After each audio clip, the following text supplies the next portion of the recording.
Hello students आज हम लोग क्लास 12th का एनसीईआरटी चैप्टर 3 पढ़ेंगे। एनसीईआरटी चैप्टर 3 है तुम्हारा करंट इलेक्ट्रिसिटी।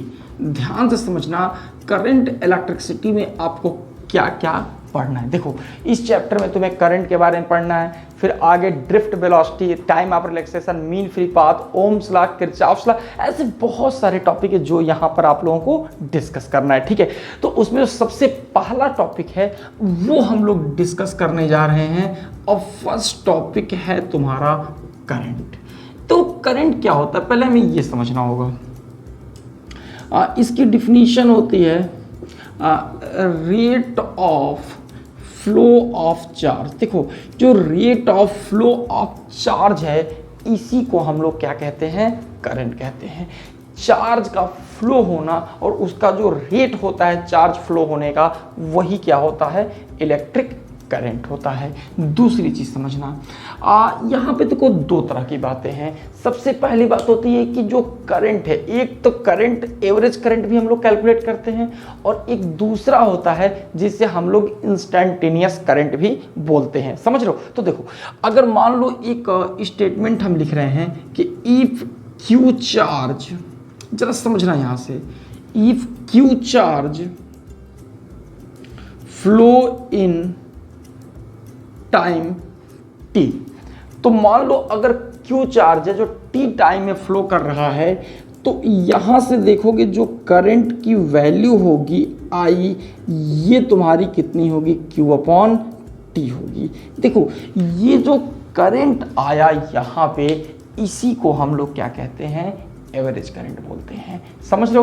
दूसरी चीज, इसकी यूनिट की अगर हम लोग बात कर लें तो क्या हो जाएगा, इसका यूनिट हो जाएगा कूलॉम अपॉन सेकेंड, या इसी को हम लोग कह सकते हैं कूलॉम पर सेकेंड। इसी को हम लोग और क्या लिखते हैं, तो हम लोग इसी को हम लोग और बताते हैं एम्पियर भी बोलते हैं। ठीक है, तो यही होता है कूलॉम पर सेकेंड और यही क्या होता है, एम्पियर भी होता है।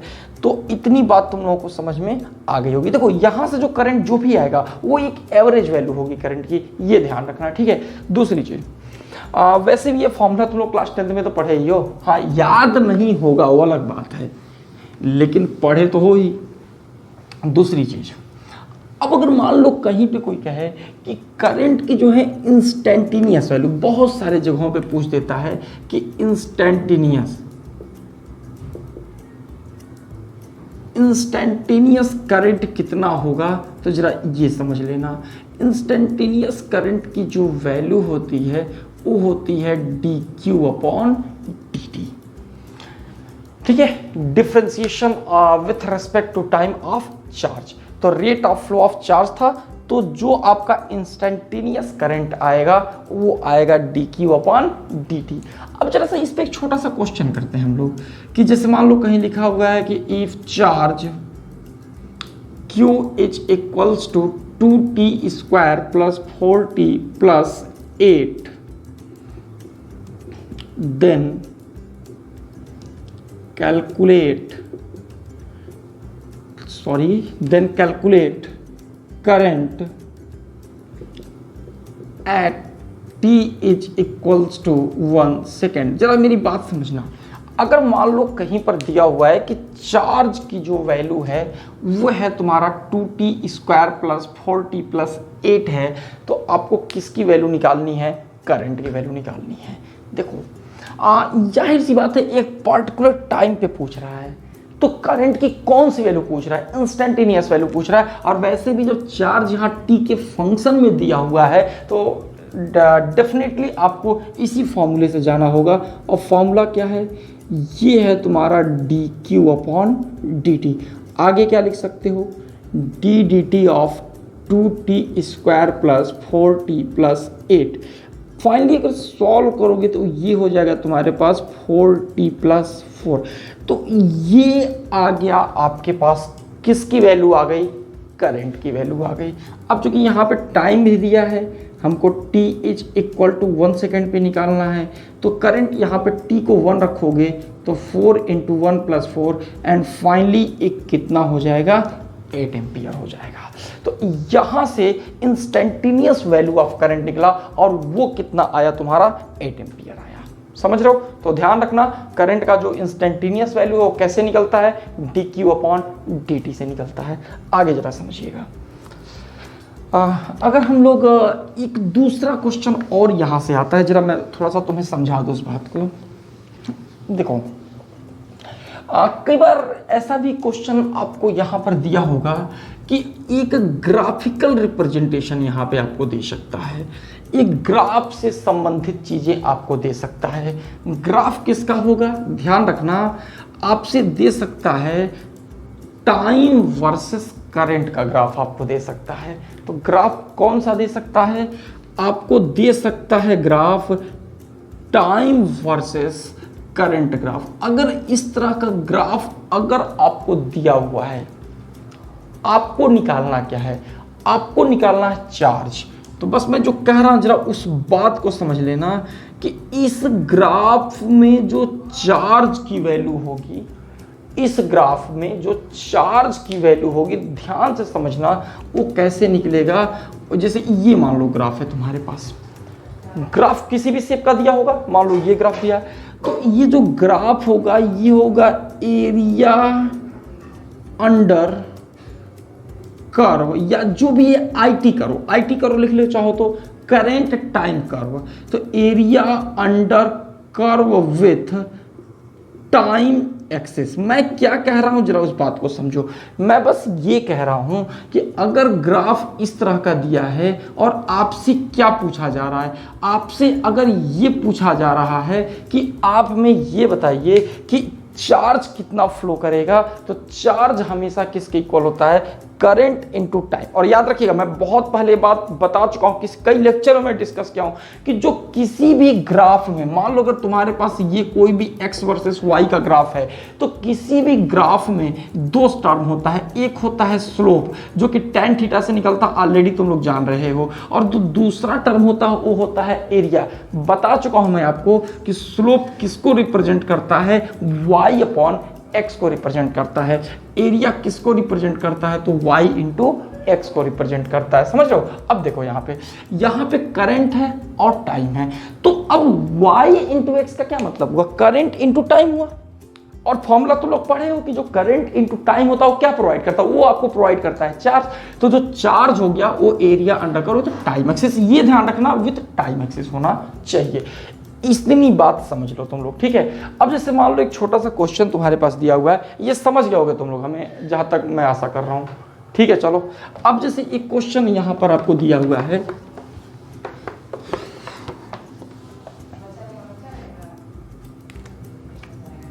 क्वेश्चन है फाइंड अमाउंट ऑफ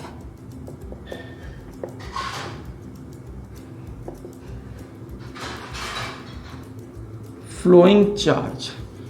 ये जरा समझो, ये हो गया टाइम और ये हो गया करंट। करंट किस में हो गया, एम्पियर में हो गया। टाइम किस में हो गया, सेकंड में हो गया। अब मान लो ये तुम्हारे पास कोई एक ग्राफ है,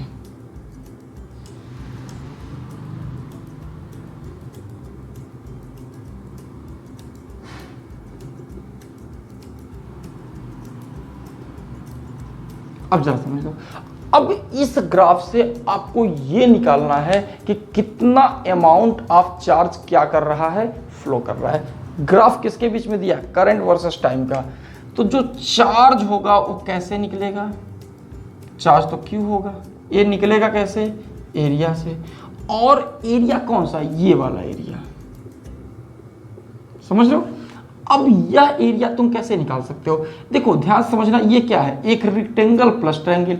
अभी जो रेक्टेंगल है वो क्या हो जाएगा, 10 और इंटू ये कितना हो गया 5 प्लस 1/2, ट्रायंगल कितना हो गया 10 और इंटू 5, ये हो जाएगा 50 प्लस 25।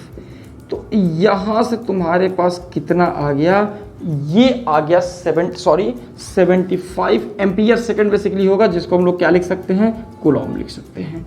तो यहां से इतना अमाउंट ऑफ चार्ज क्या करेगा, फ्लो करेगा। तो चार्ज कैसे निकला, आईटी कर्व है, करंट टाइम करो दिया है, उसका जो एरिया होगा वही हमको क्या प्रोवाइड करेगा, वो चार्ज की वैल्यू प्रोवाइड करेगा। समझ रहे हो, ये बात हम लोग ऑलरेडी कर चुके हैं, तो इसको बहुत अच्छे से तैयार कर लेना तुम लोग, ठीक है। अब जरा सा थोड़ा आगे बढ़ते हैं और मेन टॉपिक की तरफ आते हैं, समझ रहे हो। हाँ, एक क्वेश्चन और बहुत डिबेट उठता है कि सर ये जो करंट है या स्केलर क्वांटिटी है या वेक्टर क्वांटिटी है। देखो, मैं करंट के बारे में थोड़ी कुछ बातें कर लूँ कि करंट इज ए स्केलर और वेक्टर। ये क्वेश्चन कई बार उठता है, कई बार पूछा भी जाता है कि करंट किस प्रकार की क्वांटिटी है। जरा समझना, पहले तो ये समझते हैं कि करंट में क्या क्या है। देखो, करंट एक ऐसी क्वांटिटी है जिसके पास अपना क्या है, मैग्नीट्यूड है, प्लस इसके पास और क्या है, तो डायरेक्शन भी है। तो जाहिर सी बात है करंट कहाँ से कहाँ फ्लो होता है, हाई पोटेंशियल से लो पोटेंशियल की तरफ, और जो वायर होगा एलॉन्ग द वायर फ्लो करेगा। तो करंट के पास मैग्नीट्यूड भी है, करंट के पास डायरेक्शन भी है, तो इस आधार पर क्या ये कहा जा सकता है कि करंट एक वेक्टर क्वांटिटी है। जरा सोचो, यही सोचना है, समझ लो। जरा मैं आपको एक बात बताता हूँ। देखो, एक सबसे पहले मैं ये जान लेते हैं, अभी तो हमने ये जाना करंट की प्रॉपर्टी है क्या। अब ये जानना है कि आप वेक्टर कहोगे किसको। देखिए, कोई भी क्वांटिटी वेक्टर कब होती है, जब उस क्वांटिटी में मैग्नीट्यूड हो, उस क्वांटिटी में डायरेक्शन भी हो, और साथ ही साथ जो सबसे इंपॉर्टेंट चीज है वह quantity vector law of addition को क्या करना चाहिए, तो फॉलो करना चाहिए। इसको वो क्या करे, वेक्टर लॉ ऑफ एडिशन को फॉलो करे। तो वेक्टर आप तभी कह सकते हो, और याद रखना ये बहुत ज्यादा इंपॉर्टेंट पॉइंट है जिस आधार पे कह सकते हैं कि करंट वेक्टर क्वांटिटी नहीं होगी। जरा समझते हैं। देखो, एक चीज समझना, जरा कॉमन सेंस लगाना। तुम लोगों ने पढ़ा हुआ है 11th क्लास में कि जैसे एक वेक्टर क्वांटिटी है जिसको हम लोग कहते हैं फोर्स। मान लो अगर इधर लग रहा है 10 न्यूटन का फोर्स और एक 10 न्यूटन का फोर्स इधर लग रहा है, और दोनों के बीच का एंगल कितना है, 90 डिग्री है।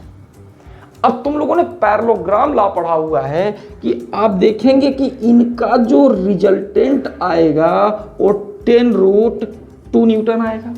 अभी कैसे आएगा ये मैं यहां नहीं बताऊंगा आपको, ये चीज आप पैरेललोग्राम लॉ है, आप प्लेलिस्ट में जाइए, 11th क्लास के वेक्टर में मैंने पढ़ाया हुआ, आप पढ़ लीजिए कि अगर ये जो दो क्वांटिटी अगर उनके बीच का एंगल 90 डिग्री है तो जो रिजल्टेंट होगा वो 10√2 होगा। जरा दूसरा केस समझना, अगर मान लो ये 10 न्यूटन है,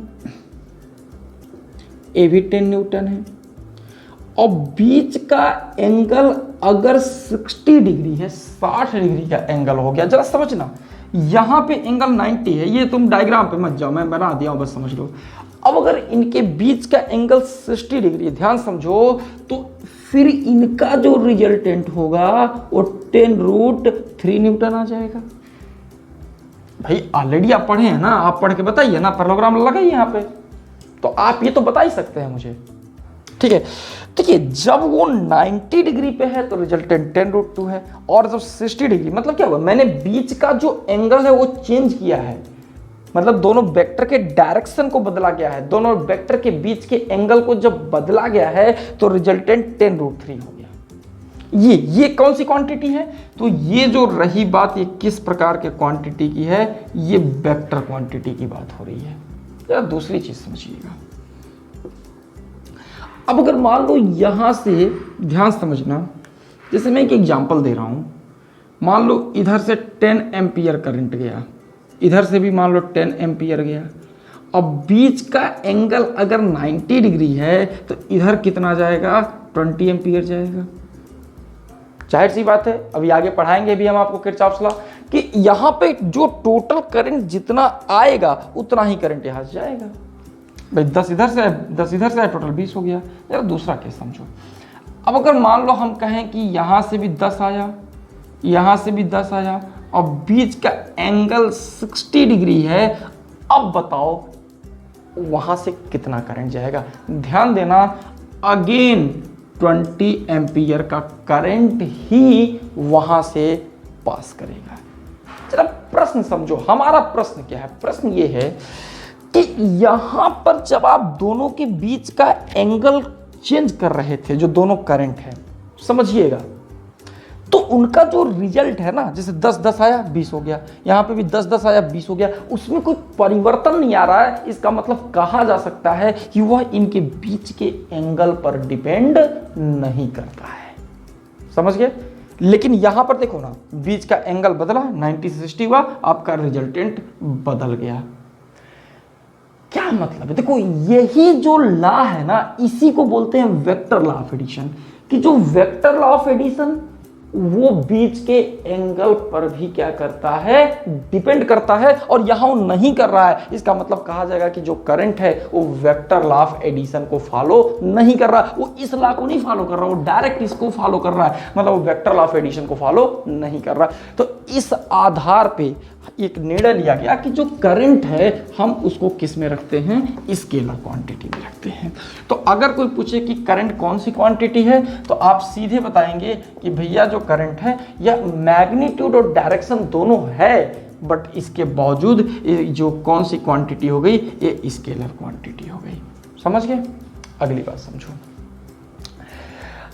वैसे एक और नाम आता है टेंसर क्वांटिटी। तो करंट है तो टेंसर क्वांटिटी, एक शब्द आता है टेंसर। तो करंट के बारे में तो यही है भाई, इस तरह के क्वांटिटी को हम लोग टेंसर में रखते हैं। अब टेंसर क्या है वो यहाँ नहीं पढ़ाऊंगा, उसकी रिलीवेंसी भी नहीं है, और जो टेंसर है वो 10+2 के सिलेबस में है भी नहीं, तो वो चीज़ यहाँ मैं नहीं पढ़ा रहा। बस समझ लेना कि करंट अगर कोई नहीं एग्जैक्टली तो टेंसर, और टेंसर नहीं दिया है तो फिर स्केलर। ठीक है, स्केलर से ही काम चल जाएगा तुम्हारा। ठीक, क्यों स्केलर है? क्योंकि वेक्टर लॉ ऑफ एडिशन को फॉलो नहीं करता है। समझ रहे हो? चलो, तो ये भी यहां पर क्लियर हो गया कि करंट कैसी क्वांटिटी है। अब जरा सा हम आगे चलते हैं और आगे समझने की कोशिश करते हैं। देखो, 2-3 टर्म हैं जो हम तुमको समझा दे रहे हैं और फिर उसको हम लोग डिस्कस करते हैं। देखो, जैसे एक देखो, हमें पढ़ना क्या है पहले ये समझ लो। हम लोग को ये पढ़ना है कि अगर मान लो ये कोई एक कंडक्टर है, आप बस एक हेडिंग डाल दो, when battery is not connected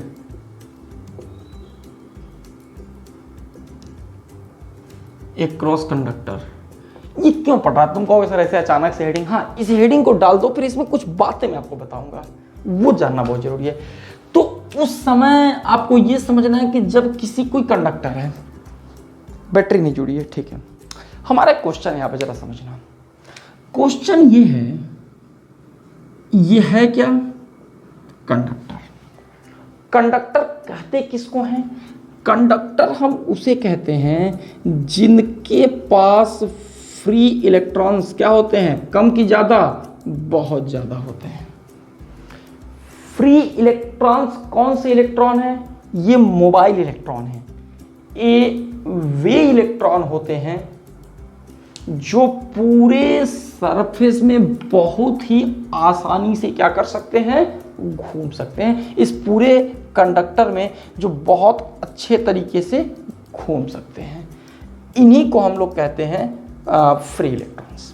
अब एक बात बताओ, अगर एक कंडक्टर है तो जाहिर सी बात है इसके पास बहुत सारा फ्री इलेक्ट्रॉन होगा, और जब बहुत सारा फ्री इलेक्ट्रॉन होगा तो फ्री इलेक्ट्रॉन इस कंडक्टर के अंदर क्या कर रहा होगा? घूम रहा होगा। तो इसका मतलब इलेक्ट्रॉन का फ्लो हो रहा है, ठीक। और इलेक्ट्रॉन है क्या? है तो निगेटिव चार्ज। तो इलेक्ट्रॉन लगातार फ्लो कर रहा है, इसका मतलब चार्ज का भी फ्लो हो रहा है, और जब चार्ज का फ्लो हो रहा है तो फिर करंट यहां पर हमें मिलना चाहिए। लेकिन ये भी बात फैक्ट है कि जब तक हम बैटरी नहीं जोड़ेंगे तब तक करंट हम यहां से नहीं मिलता है। हमको करंट तब तक नहीं मिलेगा तक कि बैटरी नहीं जोड़ेंगे। तो क्वेश्चन हमारा वही है कि भाई करंट, इसके अंदर इलेक्ट्रॉन घूम रहे हैं, कंडक्टर है, बहुत सारे फ्री इलेक्ट्रॉन है जो हमेशा घूम रहे हैं, और जब इलेक्ट्रॉन घूम रहे हैं तो चार्ज का फ्लो है, चार्ज का फ्लो तो फिर करंट हमें क्यों मिल नहीं रहा है? यही क्वेश्चन है हमारा। समझ रहे मेरी बात? तो समझो, सोचो क्यों नहीं मिल रहा है। चलो हम ही बता देते हैं। देखो एक्चुअल में इसलिए करंट नहीं मिला, देखो इलेक्ट्रॉन इसके अंदर है, ये बात सही है, फ्री इलेक्ट्रॉन है जो चल रहे हैं, ये भी सही है, लेकिन होता क्या है, ये free electron random path follow करते हैं। ये मोशन तो करते हैं, बट मोशन ये किस तरह से करते हैं जरा मैं उसकी बात बता दूं। ये मोशन तो करते हैं लेकिन वो रैंडम पाथ पे करते हैं।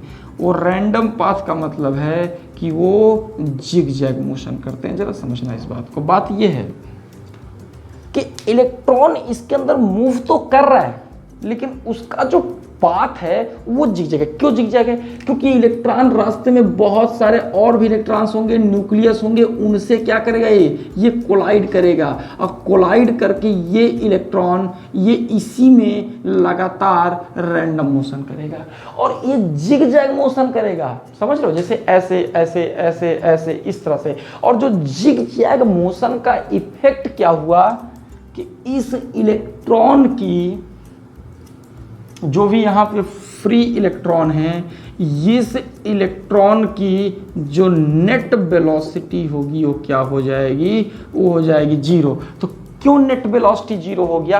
क्योंकि जो इलेक्ट्रॉन है उसने जिग जैग पाथ पे मोशन किया, जो इलेक्ट्रॉन है उसने रैंडम पाथ पे मोशन किया। समझ में आ रही है? तो इसलिए उनकी जो नेट वेलोसिटी है वो चल तो रहा है, लेकिन उस चलने का कोई मतलब हमको नहीं मिलेगा, और उनकी जो नेट वेलोसिटी या एवरेज वेलोसिटी होती है वो क्या हो जाती है, वो जीरो हो जाती है। मेरी बात समझ गए? जैसे दिन भर घूमा और शाम को ही पहुंच गया जहां सुबह था, तो क्या कहा जाएगा कि ले दे के नेट डिस्प्लेसमेंट उसकी कितनी हो गई, जीरो हो गई। तो ये इलेक्ट्रॉन कुछ इस तरह का मोशन करता है। मेरी बात समझ रहे हो? तो इसलिए जो है यहां पर कहा जाता है कि हमें यहां करंट नहीं मिलता है। क्यों नहीं मिलता? क्योंकि इलेक्ट्रॉन चल रहा है, लेकिन उस चलने का कोई फायदा मुझे नहीं मिल रहा है, और इलेक्ट्रॉन की जो नेट एवरेज वेलोसिटी है वो क्या हो गई है, जीरो हो गई है। जैसे मेरी बात समझना, मतलब क्या हुआ, जैसे मान लो कोई इलेक्ट्रॉन है, तो अब जैसे एक एग्जांपल देख लो। जैसे मान लो इलेक्ट्रॉन है, मान लो पहले U1 वेलोसिटी है, एक कोलाइड करके U2 वेलोसिटी हो गई इसकी, फिर यहाँ से कोलाइड करके मान लो इधर आया U3 वेलोसिटी से, यहाँ से मान लो कोलाइड करके इधर गया U4 वेलोसिटी से। तो ऐसे क्या होगा, ये कोलाइड करता जाएगा ना, तो जो सारे वेलोसिटी का एवरेज होगा, मतलब U1 plus U2 plus U3 plus U4, तो इन जो वेलोसिटीज का जो एवरेज होगा वो कितना होगा, वो जीरो हो जाएगा। तो जितने भी वेलोसिटी हैं एक पार्टिकल का, ये एवरेज जीरो है। इसीलिए हम कहेंगे कि यहाँ n मान लो n बार कोलाइड कर गया है ना, तो ठीक है, इसलिए कहते हैं कि यहाँ पे हमें करंट नहीं मिलता है। तो ध्यान रखना, बिफोर कनेक्टिंग बैटरी इलेक्ट्रॉन चलता है, जरूर चलता है, मोशन भी करता है, बट उसका पाथ रैंडम होता है। इन वजहों से हम लोगों को वहाँ पर वेलोसिटी नहीं मिलती है, एवरेज वेलोसिटी नहीं मिलती है, नेट वेलोसिटी जीरो होती है, और इस वजह से करंट का फ्लो नहीं होता है। अब जरा एक दूसरी बात समझते हैं। देखो अब सवाल है कि सर अगर ये बैटरी जोड़ देंगे तो उससे क्या जो है प्रभाव पड़ेगा, क्या इम्पैक्ट होगा, तो जरा समझ लेते हैं। देखो केस 2 जरा लिखते हैं, हेडिंग डालना, when battery is connected across conductor. देखो क्या होगा, अगर मान लो ये कंडक्टर है, आपने क्या किया, इसके अक्रॉस बैटरी को कनेक्ट कर लिया। अब देखो इससे क्या होगा, बैटरी है, मान लो इसका ये बैटरी, अब ये बैटरी एक्चुअल क्या करता है कि इसके एक क्रॉस जो है वो एक इलेक्ट्रिक फील्ड जनरेट कर देगा, क्योंकि देखो ये पॉजिटिव और ये क्या हो गया, निगेटिव। इसने जनरेट कितना, एक इलेक्ट्रिक फील्ड इसने जनरेट कर दिया एक क्रॉस दिस कंडक्टर, या ऐसे सामान्य शब्दों में समझा जाए, इस इंड को उसने कर दिया पॉजिटिव, इसको कर दिया निगेटिव, एक कॉमन सेंस के तौर पे समझो। अब जो इलेक्ट्रॉन, जो फ्री इलेक्ट्रॉन था, अब क्या होगा उसके ऊपर, ये इसके ऊपर इधर फोर्स लगाएगा और ये इसको अट्रैक्ट करेगा, ठीक है, ये सामान्य शब्द वाली बात है, लेकिन फिजिक्स की लैंग्वेज जरा समझो। एक्चुअल में इस बैटरी ने किया क्या कि इस बैटरी ने इस कंडक्टर के अक्रॉस एक इलेक्ट्रिक फील्ड डेवलप कर दिया, और उस, ध्यान से शब्दों को सुनना, मैं दोबारा बोलूंगा नहीं, ध्यान से सुनो प्लीज, कि यहां पर क्या हुआ है, जो इलेक्ट्रिक फील्ड जो डेवलप हुआ है उसके वजह से जो फ्री इलेक्ट्रॉन है उनके ऊपर एक इलेक्ट्रिक फोर्स भी क्या होगा, अप्लाई होगा। इलेक्ट्रिक फोर्स जो होगा उसका डायरेक्शन इलेक्ट्रिक फील्ड के अपोजिट में होगा, क्योंकि इलेक्ट्रॉन एक निगेटिवली चार्ज पार्टिकल है। समझ के, ये पढ़ो, इलेक्ट्रोस्टैटिक में सब पढ़ाया गया आपको कि अगर कोई निगेटिव चार्ज किसी इलेक्ट्रिक फील्ड में रखा होता तो उसके ऊपर फोर्स क्या लगता है, Q इंटू ई। ठीक है, ये तो मैग्नीट्यूड है उसका, बट उसका जो डायरेक्शन होता है वो इलेक्ट्रिक फील्ड के अपोजिट होता है। अब इसके ऊपर जो फोर्स लगा ना, वो देखो कितना, वो तुम भी समझ रहे हो, वो ई इंटू ई लगेगा, वो मैटर नहीं, अभी हमको नहीं समझना है। फोर्स ई इंटू ई लगेगा भाई, क्यों, चार्ज इलेक्ट्रॉन पे चार्ज कितना होता है, ई का होता है, बट उसका जो डायरेक्शन होगा इलेक्ट्रिक फील्ड के अपोजिट। अब देखो, ये इलेक्ट्रॉन पे इस डायरेक्शन से इस डायरेक्शन की ओर एक एक्सटर्नल फोर्स अप्लाई होने लगा, और इलेक्ट्रॉन इन फोर्स के प्रभाव में, in influence of this electric field या दिस इलेक्ट्रिक फोर्स, ये इलेक्ट्रॉन यहां से यहां चलना शुरू कर देंगे। बाहरी फैक्टर हो गया जो इसके फील्ड या इसके मोशन को क्या कर रहा है, इन्फ्लुएंस कर रहा है, और बाहरी फैक्टर कौन है, ये बैटरी ने जो इलेक्ट्रिक फील्ड लगाया वो है। चलो आगे समझो।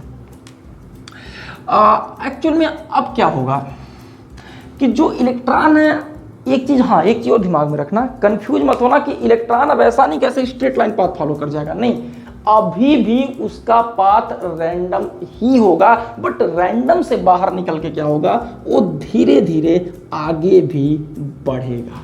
अभी भी जिग जैग मोशन होगा, अभी भी कोलिजन होगा, अभी भी जो है उसका रैंडमनेस रहेगा मोशन में। समझ में आ रही बात? लेकिन अब देखो, जब बैटरी नहीं कनेक्ट किए थे तब ले दे के एवरेज वेलोसिटी 0 हो गई थी।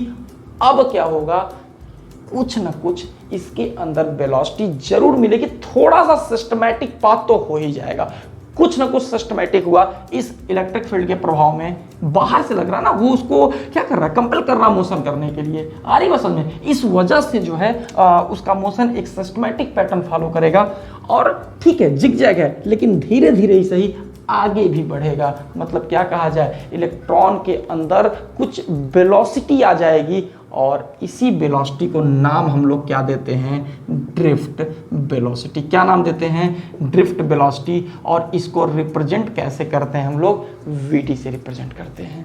आ रही बात समझ में? चलो अब देखो, जैसे अगर आगे देखा जाए तो इसको कैसे डिफाइन करोगे, एग्जाम में आता है डिफाइन करने के लिए, एग्जाम में बहुत ज़्यादा इंपॉर्टेंट होता है drift velocity.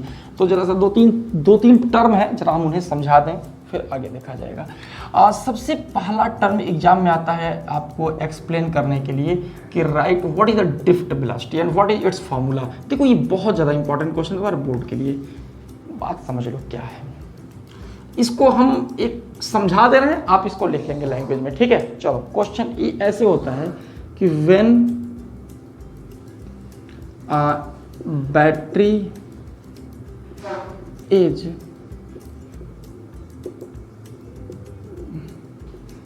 Connected across conductor, चलो क्या होगा, on free electrons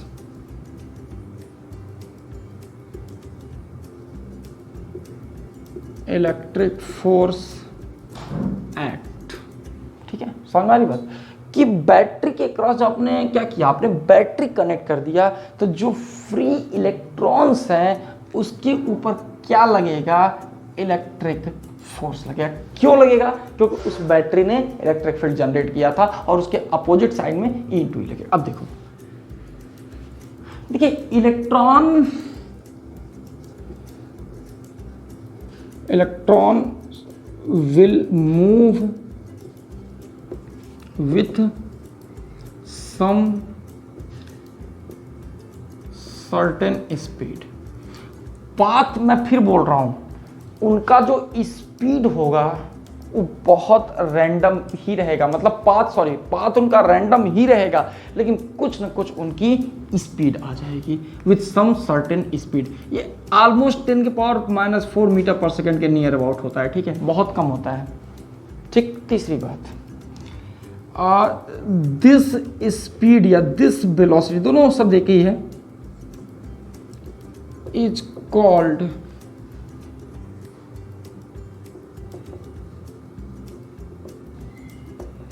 drift velocity. तो ड्रिफ्ट वेलोसिटी क्या है, मैं फिर बोल दे रहा हूं, when in across any conductor battery is connected, और जब बैटरी कनेक्ट करोगे तो जो इलेक्ट्रॉन्स है वो एक सिस्टमेटिक पाथ फॉलो करेंगे, और इलेक्ट्रॉन की जो वेलोसिटी कब आफ्टर कनेक्टिंग द बैटरी, उन्हीं को हम लोग क्या कहते हैं, ड्रिफ्ट वेलोसिटी कहते हैं।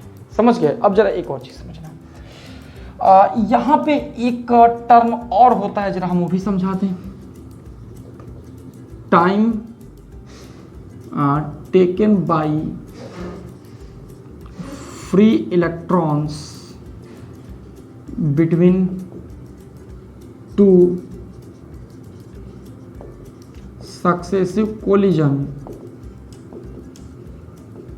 Is called time of relaxation. इसका भी डिफिनेशन लिख लेना, क्या बोलते हैं, टाइम, टाउ से रिप्रेजेंट करते हैं। तो टाइम ऑफ रिलैक्सेशन क्या है, दो सक्सेसिव कोलिजन के बीच का जो टाइम होता है उसी को टाइम ऑफ रिलैक्सेशन कहते हैं। और देखो, distance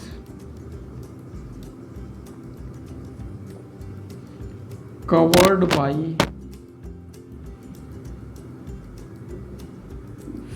free electrons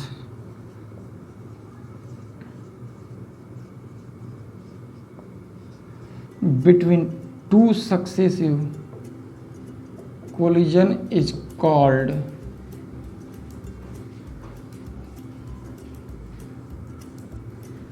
mean free path. तो दो सक्सेसिव कोलिजन के बीच का जो डिस्टेंस है उसी को हम लोग क्या कहते हैं, मीन फ्री पाथ कहते हैं। समझ में आ गया?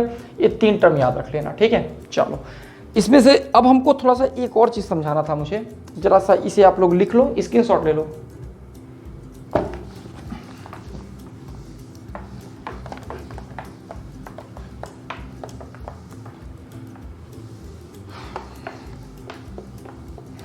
देखो, फॉर्मूला हमें ड्रिफ्ट वेलोसिटी का जानना होगा कि ड्रिफ्ट वेलोसिटी के फॉर्मूले क्या होते हैं, क्योंकि एग्जाम में बहुत पूछा जाता है कि what is the formula for the drift velocity.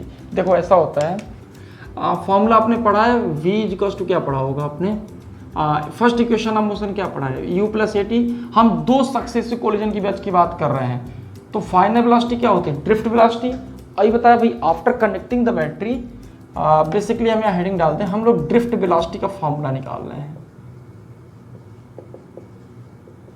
क्या होता है, vd होता है। देखो, तो vd जो होगा, इनिशियल वेलोसिटी क्या होती है, 0 + a इंटू टाइम कितना हो गया, टाउ।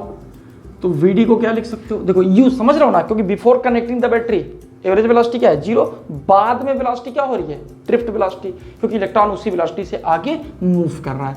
a को क्या लिख सकते हो, force upon mass into time. अब देखो, यहाँ पे फोर्स कितना हो गया, E इंटू ई, अभी बताया था मैंने भाई, इलेक्ट्रिक फील्ड क्या होगा, इलेक्ट्रिक फोर्स क्या होगा, E into electric field. Electric field कौन सा, जो बैटरी द्वारा लगाया गया है, E into m upon tau. ये जो है तुम्हारे पास ड्रिफ्ट वेलोसिटी का क्या आ गया, फॉर्मूला आ गया। समझ रहे हो? इसी को अगर हम आगे चलें तो ड्रिफ्ट वेलोसिटी vd क्या लिख सकते हो, इन वेक्टर फॉर्म लिखना हो तो minus of E into E upon M into tau. तो वेक्टर फॉर्म में जो फॉर्मूला होगा वो नेगेटिव क्यों आएगा, क्योंकि इलेक्ट्रॉन का ऊपर जो फोर्स लगेगा वो इलेक्ट्रिक फील्ड के अपोजिट लगेगा, और जो मोशन होगा वो वेलोसिटी होगा इलेक्ट्रिक फील्ड के अपोजिट होगा। तो ये जो दो फार्मूले हैं, ये आप लोग बहुत अच्छे से क्या कर लेना, प्रिपेयर करना, वही फार्मूला है, ठीक है। तो चलो, हम आपको बता रहे, एग्जाम में अगर पूछा जाए कि ड्रिफ्ट वेलोसिटी क्या है, तो आप, चूंकि पूछा जाता है, बहुत ज़्यादा पूछा जाता है, ठीक है, तो आप क्या लिखोगे, आप सीधे ड्रिफ्ट वेलोसिटी का पहले डेफिनेशन लिखोगे कि when the battery is connected, है ना, तो क्या होगा, electron follow a systematic path, it requires some speed, some velocities. तो इन वेलोसिटीज को ही हम क्या कहते हैं, ड्रिफ्ट वेलोसिटी कहते हैं। Before connecting the battery that was the 0। तो ये सारी बातें लिख लोगे, ठीक है। बस एक मूल लाइनें हैं, after connecting the battery the average velocity of free electrons in known as drift velocity. उसका फॉर्मूला क्या होना चाहिए, उसका फॉर्मूला ये होता है V D equals to E into E upon M into tau, या V D equals to minus E into E upon M into tau. ये वेक्टर फॉर्म में आ गया। तो चलो इतना प्रिपेयर करो, आज के लेक्चर में इतना ही, ठीक है। नेक्स्ट लेक्चर में हम आएंगे तो हम ड्रिफ्ट वेलोसिटी और करंट के बीच का रिलेशन निकालेंगे और ओम्स लॉ को भी हम लोग आगे ड्राइव करेंगे, ठीक है। तो चलो इतना अच्छे से प्रिपेयर करो। Thank you.